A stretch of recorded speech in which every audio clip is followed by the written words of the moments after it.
Hey, what's going on, guys? It's Dr. J, Real Talk. Hopefully, everyone is having a fantastic time right now. I'm really excited for this presentation. It is the last one of this month's National Entrepreneurship Month. As you all know, this month of November has been dedicated here in the United States to the National Entrepreneurship Month. So celebrating the work that entrepreneurs have done, and so celebrating that. And so as we bring us to an end, I'm going to give one last discussion about it. Of course, it's not the end of all my discussions when it comes to startups, but we'll do this one about industry analysis. Last time I was talking about feasibility analysis, and this time we're looking at an industry analysis. Um, so let's move forward. So I want to first thank our sponsors. I'm going to put that information there this time in the chat. So check out Brainfuel, an amazing energy drink that is definitely going to help you rejuvenate and live life in the good times, right? Use discount code Dr. J at checkout for a nice discount. LearnGenics.com, one of the sponsors here, one of the sponsors that help make this a possibility. Make sure you check out LearnGenics.com. They are a pretty great, amazing learning and development solutions provider. And of course, the Entrepreneurial Mindset Academy, which provides this content, amazing resources. The Entrepreneurial Mindset Academy focuses on applying entrepreneurial mindset to individuals across the world for the 21st century, combining aspects that include practitioner experience, academic standards, and research oriented. So thank you to the sponsors here for this opportunity. So real quick, who am I? I'm Dr. J, right? Scholar, educator, certified practitioner, the Entrepreneurial Mindset Profile, and of course, Entrepreneurial Mindset Program Facilitator. So make sure you check me out with this information. So without further ado, let's get started. So as a startup idea, you're probably thinking, why do I need to do an industry analysis? Right? Last time we talked about a feasibility analysis, and now we're talking about industry analysis. Why continue doing analysis if I've already done one? It's very important that you do analysis at the very beginning stages of your startup idea because it's going to help. It's going to help with a lot of headaches that may come if you don't do your research. Now, of course, you can do all the analysis you want in the world. The analysis may come out in your favor. You go out to market and it doesn't come out what you deem it to be, or you can do all these analyses and then all of a sudden it just deems that it's not going to work. All of a sudden you take it to market and it does work. But at least when you do analysis, you're going to know what may work and may not work. And of course, this other factor of industry analysis, um, you're basically looking at what the industry is all about that you're going to go in, your startup idea is going to go into, right? So the industries vary by size, growth rate, structure, financial characteristics, and attractiveness. When we talk about industries, we're talking about like newspaper industries, financial industry. We're talking about car manufacturing industry. Talk about uh, digital assets or whatever it may be. There are different industries out there that you can look at and you can analyze it how it looks. Right? Some industries are growing, some industries are stagnant, some industries are downward. Right? Like for example, if you told me you want to get into the newspaper industry, I'll go, well, you probably have a better shot of just setting up a website and writing gossip stuff because that's what people are into. Instead of just doing a newspaper because nobody really gets physical newspaper as much as they used to maybe 40 years ago. It's all online, the information's online, and people just don't want to read like they used to back in the day. And so you want to look at your industry whether or not it's growing. If it's stagnant industry, do you want to get into like the restaurant industry? Right? It's a pretty stagnant industry. It's not going really high, but it's not really going down. It's just staying steady. Do you want to get into such market? Right? And so you just have to look at looking at the different industries as how you evaluate them. Right. So you're looking at here when you look at an industry, right? You look at the various ways of the target market. You have to define your target. You have to define a narrow scope of the company's industry. So, for example, you can do as a broad scope, like a shoe company, right? The shoe industry. And then, of course, you narrow it down by running shoes, right? So, define your scope of your industry. You don't want to go too broad in your industry. You want to go narrowing down. Limited portion of industry firms go after appeals to industry analysis, right? So, make sure that when you look at your target market, make sure that it's something compatible to your industry that's going to make you competitive. The structure of the industry, that's very important to look at to see. You want to see how your industry is structured, right? If you're going into a market that's very concentrated, right? For example, is dominated by a few large firms, like Home Depot is one firm, right? When you talk about tools and kind of do it yourself stuff, that kind of industry. If you said, "Oh, Jay, I want to start a hardware store," I'm gonna be like, you're gonna have a very difficult time because it's heavily concentrated. I mean, you can name the dominant players in that industry, right? It's Ace Hardware, Home Depot, Menards, Lowe's, right? Just to name a few. Those are the pretty dominant players to compete against, right? There are some small mom and pop shops, but they're not the commonality. Most of the time, you're going to run into the big three: Lowe's, Home Depot, and Menards, and of course, the fourth one, Ace Hardware. And you look at those, they themselves are differentiate themselves. And so, how do you compete against that? Right? It's very difficult, not impossible, but extremely difficult, right? Fragmented, right? Large number of smaller companies. You want to look into this. So the large, the fragmented market, maybe is a possibility for you to get into, right? Now, of course, if you want to get into the fashion industry, there's a lot of fashion out there. So it's going to be very hard competition to make yourself unique out there from the brands. A structurally attractive industry, right, has high barriers to entries, no good substitutes, suppliers power limited, and power limited. So you don't want to be in an industry where it's too easy to enter, yet not too difficult to enter, but there's high barriers to entry. And that I think that's what a lot of people make the mistake about is that they get into an industry where it's pretty easy. If it's an easy market to get into, it's going to be very hard to compete on price. Um, I'll give you an example. Lately, I've seen a lot of individuals get into this industry, and I wouldn't know exactly what to call it. Maybe the personalization industry, whatever it may be. But people, put stickers on water bottles and then they sell them, right? That's pretty easy. How difficult can it be? You buy a bunch of water bottles, you get some stickers, you may customize it for some people, put it on, and you sell it. That's not very that's a really easy barrier to entry. And of course, if it's an easy barrier to entry, you're gonna have a very difficult time dominating the industry.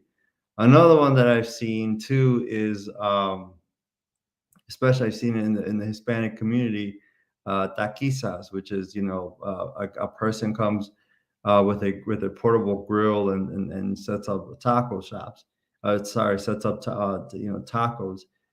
It's The barrier to entry is not that difficult to it. I mean, you can buy a portable grill and there you go. And so you're going to compete a lot on the price because you're like, well, this guy can give it to me cheaper, or this person can get to me cheaper. So you're gonna have to compete on quality, which can also be difficult because there's a lot of good quality tacos out there. So again, you really want to be in an industry where there's high barriers to entry, and of course, there's no good substitute for the products. And so you just want to make sure you get into that specific industry and do your research. Okay, what industry do I have that's not going to be very easy for anybody just to enter? Success factors. What business must be good at to be successful? And I messed up a little bit there. They have to have brand name recognition, access to distribution channels, and quality of products. Right. Some of the factors that you have to recall is just a few factors. Like you have to have a brand, right? If you think about of all the major players in the industry in the world, they all have a brand name recognition, right? Nike, Adidas, Puma, Home Depot, Menards, HP, Microsoft, right? They all have that brand name recognition, and I think that's one of the factors that makes you successful. And of course, access to distribution channels. That's very important. If you recall back in the last session I had about feasibility analysis, and one of the things that you have to look at and you have to have is a good quality management, uh, a good quality management team, which includes someone with industry experience. And that comes into play in these factors, right? And to have access to distribution channels and someone who's been on the field for 10, 20 years can bring that experience of accessing those distribution channels. A college kid who just graduated from college, right? They're probably not going to have easy access to those distribution channels compared to someone who's been in the industry for 20 years. So you have to think about that as well. So, what are some industry trends that you have to look at and you have to really pay close attention to, other than, of course, the concentration of the market or the industry, right? Other things you have to look into consideration is economic trends, social trends, technological advances, political and regulatory. So, when we look at economic trends, you have to look at what the trend is. Now, there's a difference between trend and fad, right? A trend is something that's continuous and going on. A fad, right, is something that's here one day and then gone the next, right? Like for example, a fad would be like fidget spinners. Remember, like everybody in the world had a fidget spinner, and all of a sudden, just they're gone now, right? They're not as popular. I don't even know if people even have fidget spinners anymore, right? A trend is something that's going to continue to stay for a while, right? Smartphones is a trend that's still continuing on as we speak. And so when we look at the economic trends, you have to look at what are people doing right now, right? People, when we look back at the 2008 financial crisis, the economic trends was people were saving money. People were very hesitant to spend money. They were saving their money. They were always looking for deals. Because of the economic trends at the time, a company like Groupon, if you all know Groupon, which is a very well-known company, was able to establish themselves because people wanted to save money, and they came in at right at the right time with economic trends where people were trying to save money. They came in and did a wonderful job of taking advantage of the economic trend. Social trends, like what's social, what's going on in our social community in terms of what's popular, what's the social trend, right? One of the social trends right now is about being healthy, eating vegan, this whole impossible meat. So right now, those are social trends. Another social trend, of course, is just getting things easily delivered to you. I was about a week two ago. We were having a conversation about grocery shopping, and somebody was saying how they love, using those apps where they can buy groceries, and have it delivered to their house. Right, that's a trend that's going on right now. That people, easily delivery service to their home. Technological advances, right? For example, we have vast amount of technological advances, whether it's smartphones, computers, cars, and such. And so you have to look at the technological advances. And another thing too that you have to look at is political and regulatory industry trends. And I think that's one of the things that people forget to look at, right? People focus on the social, the technological, and economic trends, but I think they forget about the political and regulatory trends. What is the law right now in your industry? Like you have to look at the regulatory, you have to look at the regulations in your industry. There was a company that I'll give you two examples. The first one is a while ago, there was a company that that that created or had those mobile, not mobile devices, but they had carrying luggage bags. There we go, luggage bags. And so what these luggage bags had, they had like a Bluetooth into it, so you can know where the device was actually attached to the luggage bag to your carry-on and such, or your check-in bag, so people would know where it's at. But the industry, the airline industry, regulated as saying you can't have that such device attached to your luggage bag. You have to take that off.